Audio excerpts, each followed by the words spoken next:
Fever में हमें क्या खाना चाहिए ताकि हमारा मसल लॉस ना हो। सो जैसे मैंने प्रीवियस वीडियो में बताया था, मैं थोड़ा सा फीवर में हूँ। और फीवर में अमूमन हम लोग थोड़ा सा एक मुगालता रहता है, एक थोड़ा सा कंफ्यूजन रहता है कि फ़ीवर में क्या खाना चाहिए क्या नहीं खाना चाहिए।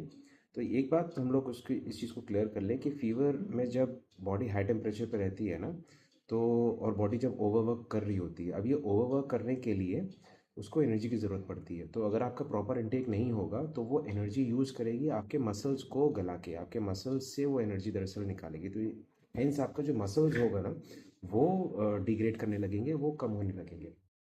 तो यूजुअली आपने देखा होगा कि जो बच्चे या जो लोग हैं जो फीवर में रहते हैं, उनके जो साइज़ होता है वो कम हो जाता है अगर वो प्रोलॉन्ग फीवर में अगर वो रहते हैं। तो मैंने दरअसल ये इन्वेस्टिगेट करने की कोशिश की कि क्या फूड हम लोग को लेना चाहिए ताकि हमारा जो मसल्स जो हैं वो कम ना हो जाए, उनका जो परसेंटेज है वो कम ना हो। तो जैसे कि हम लोग के बड़े बुजुर्ग ये बोलते आए हैं कि बहुत ही लिमिटेड खाना चाहिए एंड खिचड़ी वगैरह सब खाना चाहिए। हाँ, वो सही बात है। बट ठीक है, मगर आई थिंक अगर इसको न्यूट्रिशनिस्ट के तौर पे देखा जाए तो थोड़ा सा इसमें चीज़ों को ऐड कर सकते हैं। देखिए, मैं कोई न्यूट्रिशनिस्ट नहीं हूँ, मैं कोई प्रोफेशनल नहीं हूँ।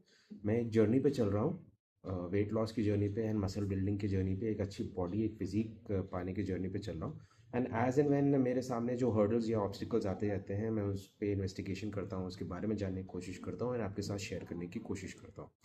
तो ये जो व्लॉग है, पर्टिकुलर व्लॉग, ये भी इसी के लिए ही है। इसी तरीके का ये इनफैक्ट एक व्लॉग है।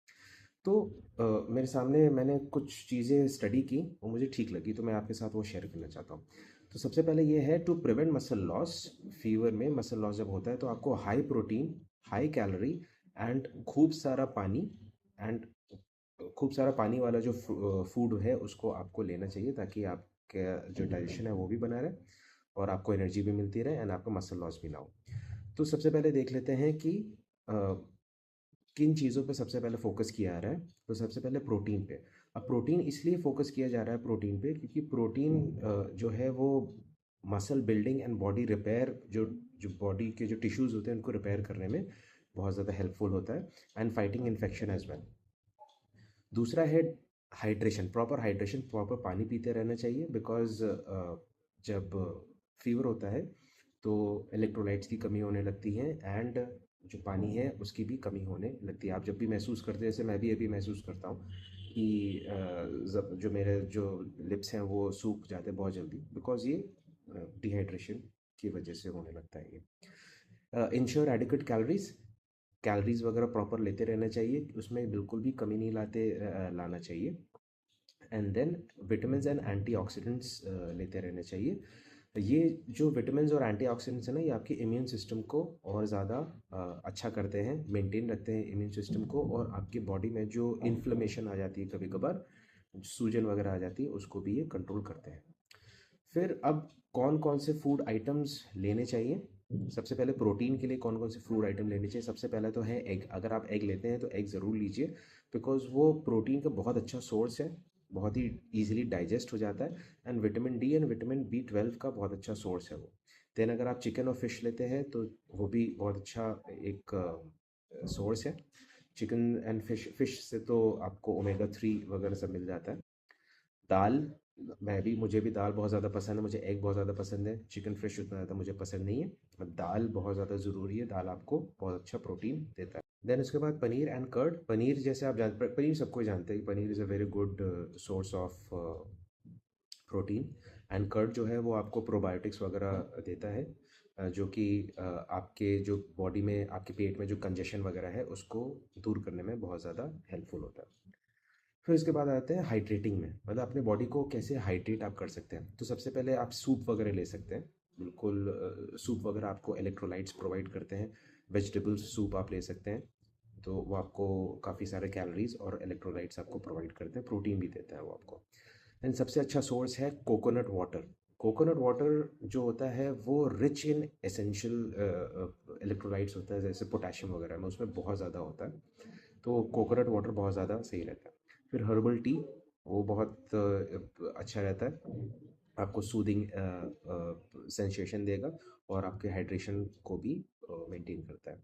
फिर इसके बाद फ्रूट जूसेस, ये जो पैक्ड फ्रूट जूसेस है ये नहीं, जो नेचुरल फ्रूट जूसेस है मैं उनकी बात कर रहा हूँ, उसको भी डाइल्यूट करके, क्योंकि जो ऐसे नॉर्मल फ्रूट जूसेस होते हैं ना उसमें बहुत ज़्यादा फाइबर वगैरह होता है, तो उतना ज़्यादा हमें लेने की ज़रूरत नहीं है, तो उसको डाइल्यूट करके मतलब उसमें अच्छी तरह से पानी मिक्स करके आप उसको ले सकते हैं। देन उसके बाद कार्बोहाइड्रेट्स एंड फैट्स, तो ओट जो होते हैं ना, ओट आपने देखा होगा, ओट एंड पॉरेज एंड राइस, ये सब बहुत ज़्यादा हेल्पफुल होते हैं बिकॉज ये स्टमक के लिए बहुत इजी होते हैं डाइजेस्ट करने के लिए। फिर बनानास, सबको जानते हैं बनानास जो होते हैं वो बहुत ही easily carbohydrates and potassium and electrolytes वगैरह प्रोवाइड करता है। एवोकाडो आप यूज़ कर सकते हैं, तो वो फैट वगैरह, हेल्दी फैट प्रोवाइड करता है एवोकाडो, और जो आपकी बॉडी में इन्फ्लेमेशन होता है, सूजन वगैरह जो आती है, उसको रिड्यूस करता है। Then steamed vegetables, steam vegetables use करना है आपको, जैसे कैरेट हो गया, पोटैटोज़ हो गए, ये सारे जो वेजिटेबल्स हैं इनको आप यूज़ कर सकते हैं बट स्टीम फॉर्म में, उनको कच्चा कच्चा मत खा जाइएगा, इसको इसको प्रॉपरली स्टीम करके इसको मुलायम कर लीजिएगा, उसके बाद इसको खाइएगा। देन इसके बाद कौन से फ्रूट्स या कौन से फूड आपको अवॉइड करने, ये बहुत ज़्यादा ज़रूरी है बिकॉज हम लोग गलती से कुछ ऐसी चीज़ें ले लेते हैं, ऐसी चीज़ें खा लेते हैं जो कि हमें नहीं खानी चाहिए। तो सबसे पहला, बहुत ही हाई फाइबर रिच फूड जिसमें बहुत ही ज़्यादा फाइबर होता है। हम लोग ये सोचते हैं कि फाइबर बहुत ज़्यादा है तो हमारे पेट के लिए बहुत अच्छा होगा, बट क्योंकि ये जानने की कोशिश करिए कि हमारी जो बॉडी है वो ओवर वर्क कर रही है आपके इम्यून सिस्टम को मेंटेन करने के लिए, आपकी बॉडी बहुत ज़्यादा टेम्परेचर पे है, तो इसीलिए हाई फाइबर फ्रूट्स या वेजिटेबल्स वगैरह नहीं लेने चाहिए, जैसे रॉ वेजिटेबल्स हो गए, होल ग्रेन, ये सब हो गए, ये सब आपके डाइजेशन में आपको प्रॉब्लम क्रिएट करेंगे, जिसकी वजह से ये नहीं लेना चाहिए। देन उसके बाद oily and fried and greasy food, ये तो सबको पता है, तो आपके डाइजेशन में बहुत ज़्यादा डिफ़िकल्टी पैदा करेगा। स्पाइसी फूड नहीं लेना चाहिए क्योंकि आपके स्टमक एंड आपके थ्रोट में बहुत ज़्यादा इरिटेशन प्रोड्यूस करेगा। जैसे आज मैं ब्रेड ऑमलेट खा के आया, तो जब मैंने ऑमलेट में खा रहा था तो वो मुझे थोड़ा सा इरिटेशन प्रोड्यूस कर रहा था, तो मुझे ऐसा लग रहा है कि मैं ऑमलेट की जगह अगर मैं सिर्फ बॉइल्ड एग खाता तो उससे हो जाता। Then sugary foods and caffeinated drinks, sugary food समझ में आ रहा है आपको, मिठाई वगैरह हो गया एंड चॉकलेट्स एंड बिस्किट्स, मीठे जितने भी हैं, एंड कोल्ड ड्रिंक्स वगैरह, ये सब चीज़ें अवॉइड करनी है बिकॉज ये आपके इम्यून सिस्टम को दबा देते हैं और आपके और डिहाइड्रेशन को इंक्रीज़ करते हैं, तो शुगर को अवॉइड करना चाहिए इस पर्टिकुलर फीवर वाले दौरान। और जो लोग अल्कोहल लेते हैं उनको भी अल्कोहल अवॉइड करना चाहिए बिकॉज़ अल्कोहल एक तो सबसे पहले आपकी बॉडी को डिहाइड्रेट करता है और आपके इम्यून सिस्टम के साथ वो इंटरफेयर कर सकता है। तो ये सारी चीज़ें, ये सारे फूड हैं जो मैंने पहले बताया वो ले सकते हैं, बाद वाले जो मैंने बताया उनको अवॉइड करना चाहिए।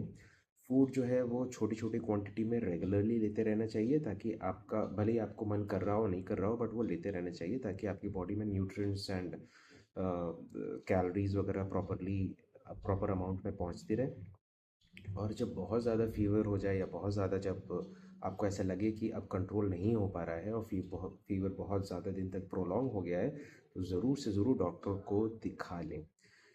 तो आई होप आपको ये व्लॉग सही लगा होगा, थोड़ा सा इन्फॉर्मेशन मिला होगा, मुझे भी इन्फॉर्मेशन मिला। जैसे कि मैंने आपको बताया कि मैं जैसे जैसे मेरे सामने ऑब्स्टिकल्स आते रहते हैं मैं उनके बारे में इन्वेस्टिगेशन करता रहता हूँ। I am not a professional.